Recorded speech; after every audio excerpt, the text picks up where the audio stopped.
Hello everyone. आशा करते हैं आप सभी लोग कुशल होंगे और तैयारी आपकी जोरों पे चल रही होगी।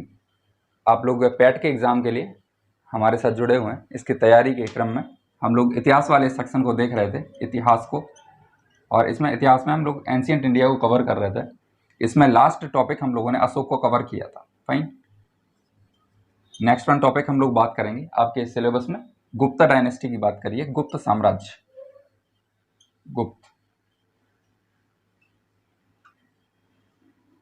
गुप्त साम्राज्य, इसको देखें। तो बात करते हैं थोड़ा सा कि हम लोगों ने जहां मौर्यन डायनेस्टी को कंप्लीट किया था, मौर्य साम्राज्य को जहां समाप्त किया हुआ था, उसके बाद थोड़ा सा देखें। जैसे ही मौर्य साम्राज्य का पतन होता है, उसके बाद वाले काल को मौर्योत्तर काल के नाम से संबोधित किया गया।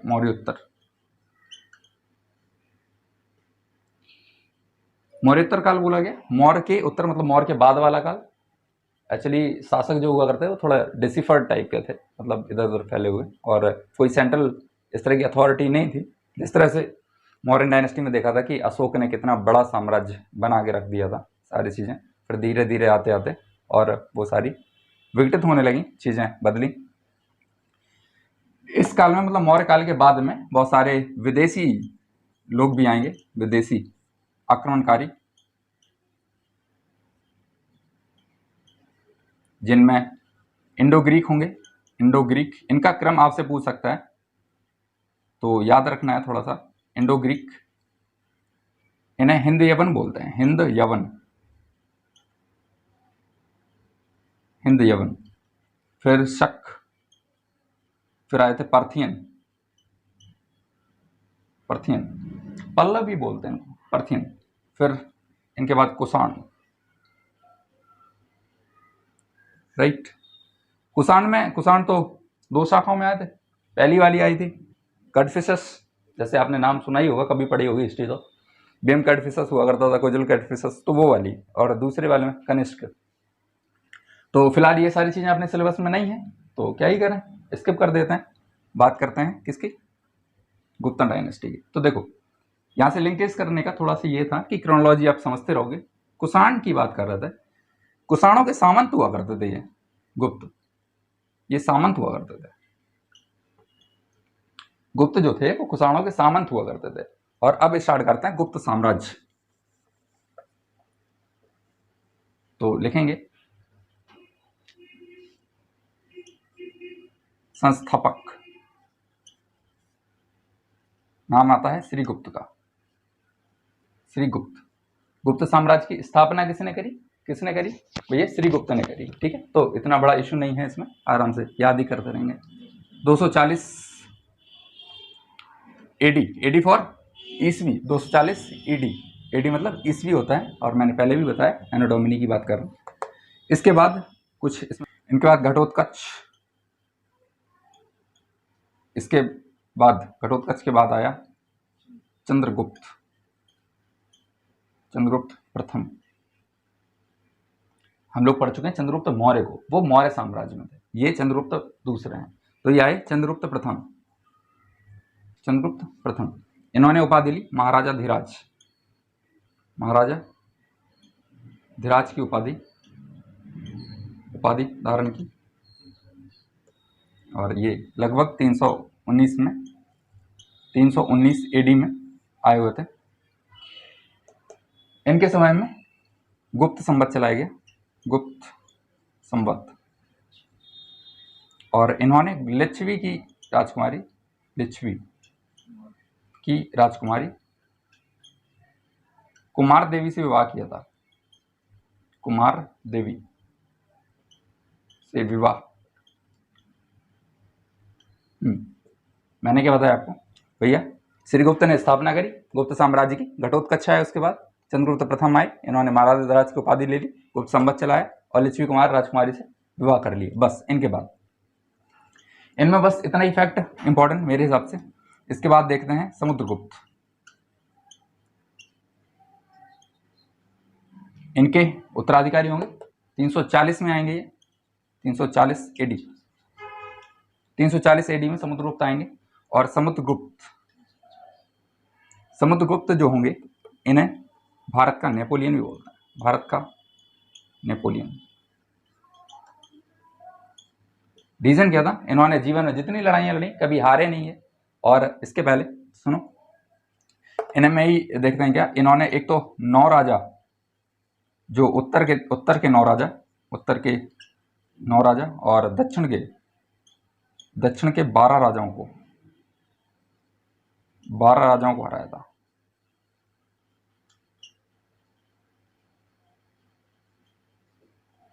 इनकी कुछ उपाधियां हैं, उपाधियां तो गुप्त का जैसे नाम लेते हैं गुप्त साम्राज्य का, तो उपाधियों की तो फिर बात आई जाती है। उपाधियां हैं, उपाधियां धरतीवध है, धरतीवध इन्होंने उपाधि ली थी। इसके बाद कविराज, कविप्रिया, कविप्रिया आदि। और एक उपाधि और है इनकी, लिच्छवी, लिच्छवी दोहित्र, दोहित्र उपाधि। भैया लिच्छवी दोहित्र की उपाधि कौन लिया था, ये समुद्रगुप्त लिए थे लिच्छवी दोहित्र की उपाधि। तो इतना सारा ठीक है। इसके बाद और भी लिखना है इसमें।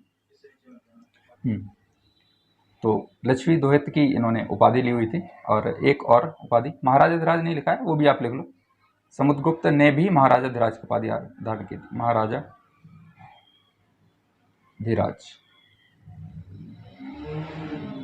ये उपाधि इन्होंने भी धारण की हुई थी। तो बात कर रहे थे 240 में श्रीगुप्त आएंगे, घटोत्कच उसके बाद इनका कुछ नेग्लेक्टिंग है। 319 में इन्होंने गुप्त संपत्ति स्थापित की। 350 को 340 लिखा, 50 कर लेंगे, इतना बड़ा इशू नहीं है ये। 350 AD में समुद्रगुप्त आएंगे। और इसके बाद इन्होंने बहुत सारी उपाधियां, देख ही रहे हो, महाराजाधिराज बन गए थे ये, भारत का नेपोलियन। कारण क्या था कि इन्होंने मतलब सारे के सारे राजाओं को जीत रखा था, इसलिए इन्होंने भारत का नेपोलियन इन्हें बोला गया। इसके बाद धरतीवध, कविराज, कविप्रिया और ये सारा।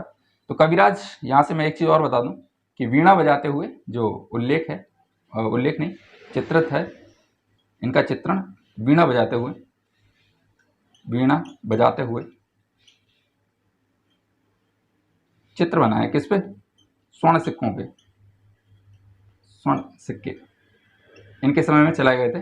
वीणा बजाते हुए भैया स्वर्ण सिक्के चलाए गए थे। और बस इतना सा ठीक है। इनके समय में 2-3 वो भी हैं अभिलेख, जैसे हरिसेन था, हरिसेन का प्रयाग प्रशस्ति था। तो यहाँ जगह है, मैं लिख दे रहा हूँ यहाँ पे, प्रयाग प्रशस्ति, प्रयाग प्रशस्ति ये लिखा था हरिसेन ने। हरिसेन ये किसके दरबारी कवि होंगे, समुद्रगुप्त के ये। और इसी में ये उत्तर के 9 राजाओं को, दक्षिण के 12 राजाओं को हराने का इन्होंने उल्लेख कराया था। तो यही सारा कुछ है। बाद में अच्छा और भी लिखते हैं, इसको पहले हटा देता हूँ, सारा कुछ इतना हो गया।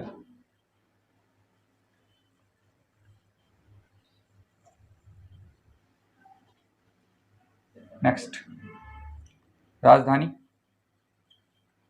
भैया इनकी राजधानी पाटलिपुत्र थी, पाटलिपुत्र राजधानी पाटलिपुत्र थी। इसके बाद बात करते हैं, पूजा किसकी करते थे, विष्णु की पूजा होती थी, विष्णु की पूजा होती थी। भाषा संस्कृत थी, संस्कृत थी। और कर की बात करें तो या ऐसे लिख दो, अर्थव्यवस्था मूलतः कृषि आधारित थी, कृषि पर कर लगता था 1/6 भाग उपज का कर होता था। और ये जो कर वसूल करते थे उन्हें कुमार अमात्य बोलते थे, कुमार अमात्य। ये कर वसूली का काम करते थे, कर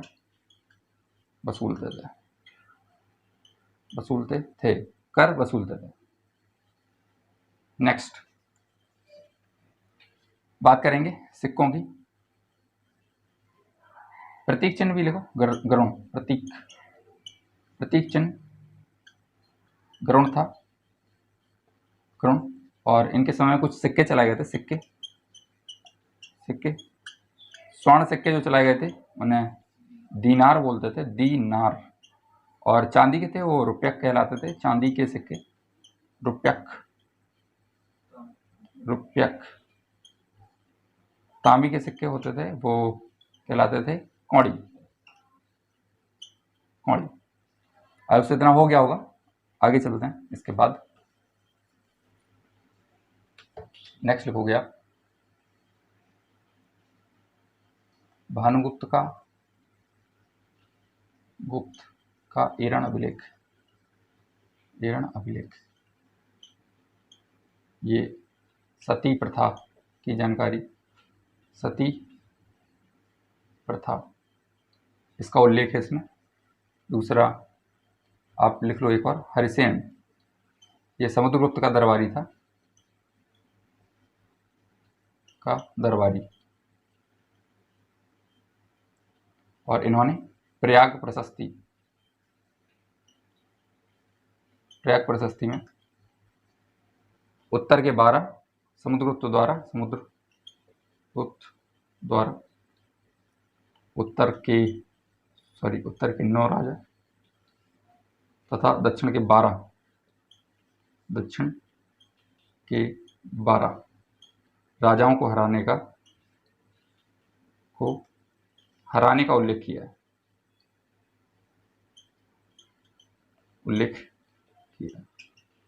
आई होप सो इतना इंपॉर्टेंट है। समुद्रगुप्त में सिर्फ इतना ही मेरे हिसाब से। इसके बाद चलते हैं समुद्रगुप्त के बाद आगे। मैं रेस करता हूँ उसको। समुद्रगुप्त से जुड़े सारे फैक्ट हम लोगों ने पढ़ लिए हैं। अब बताते हैं, इनकी पत्नी का नाम था, पत्नी थी दत्त देवी।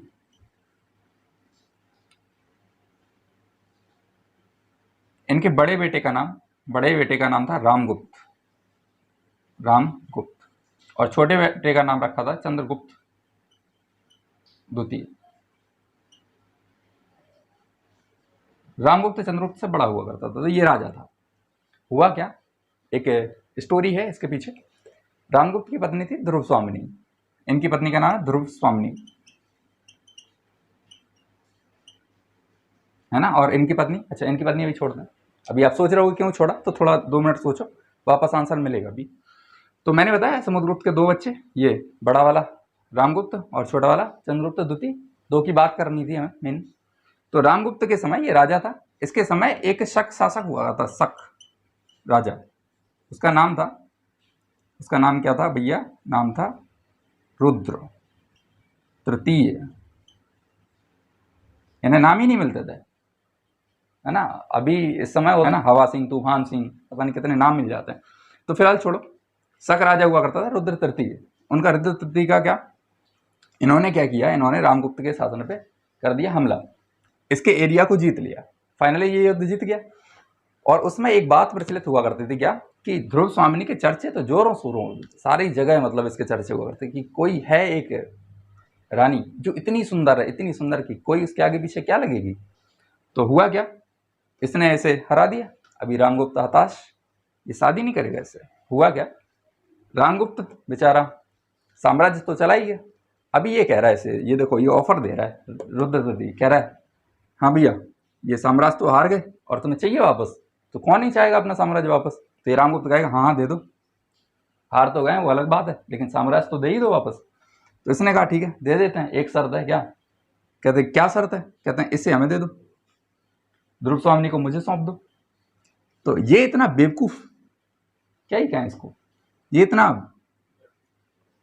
बेकार सा, नकारा सा, ये तैयार हो गया। और इसने कहा ठीक है ध्रुव स्वामिनी हम आपके यहाँ भेज देंगे, आपको सौंप देंगे और आप हमारा साम्राज्य दे दो। बताओ ये ऐसे कौन करता है। फिलहाल इसने किया, और ये बात ये देख रहे थे ये सारा, इन्हें जैसे ही पता चला कि अच्छा ऐसा कुछ, मतलब भाभी जी को सौंप रहे हैं कहीं और।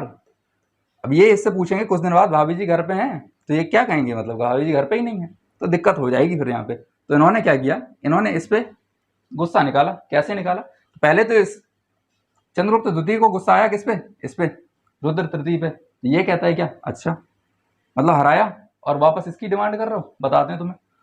इन्होंने आक्रमण कर दिया इसके ऊपर। आक्रमण क्या कर दिया, ये गए, ये भाभी हुआ करती थी, भाभी से कहा कि परेशान मत हो, आप जो जाने वाली हो आपके वेश में मैं जाता हूँ। और ये इन्होंने इनका वेश रखा और स्त्री के वेश में, कुछ राइटर्स कहते हैं स्त्री के वेश में गए थे, कुछ कहते हैं डायरेक्ट आक्रमण ही कर दिया था। तो क्या ही करना है अपन को। चंद्रगुप्त द्वितीय ने गए और यहाँ पर इसको जैसे ही इसने मतलब ये पास आया और इसने तुरंत कटारी से अपना इसको फिनिश कर दिया। तो ये जैसे ही रुद्र तृतीय की हत्या होगी और बाद में फिर इसको थोड़ी सी शांति मिलेगी। अभी थोड़ी क्यों, पूरी क्यों नहीं, पूरी इसलिए नहीं मिले क्योंकि इसकी गुस्सा इस पर भी थी। तो मतलब भाभी को इतनी सुंदर और वो भी, तो इनको सौंप दे रहे हो कहाँ रुद्र तृतीय के लिए। तो फिर वापस आ जाता है ये और अगले ही दिन रामगुप्त को फिनिश करता है, रामगुप्त की हत्या कर देता है। और फिर क्या है, मौजा ही मौजा। इनकी शादी किससे, ध्रुव स्वामिनी से। इनकी पत्नी भी कौन, ठीक हो जाएंगी, ध्रुव स्वामिनी। तो इस तरह से चंद्रगुप्त द्वितीय की पत्नी कौन हो जाएंगी, ध्रुव स्वामिनी। ये सारी कहानी थी, फिलहाल समझने के लिए सिर्फ था, आपके समझाने के लिए। सारी चीजें क्लियर है। इसके बाद लिखेंगे इन्होंने चंद्रगुप्त द्वितीय में अब लिखना शुरू करेंगे। इन्होंने उपाधियां, इन्होंने भी बहुत सारी उपाधियां धारण करी थी। इनकी उपाधि एक तो शकारी थी। शकारी की उपाधि क्यों, शकों को हराया, अरी मीन्स हंता या हरा देना। तो ये देखो शक राजा इनको निपटा दिया था, शकारी। और दूसरी उपाधियां भी लिखनी, परम भागवत की, परम भागवत। और सबसे बड़ी उपाधि विक्रमादित्य, विक्रमादित्य। तो भैया टोटल 14 विक्रमादित्य हुए थे, उनमें से पहले यही थे विक्रमादित्य।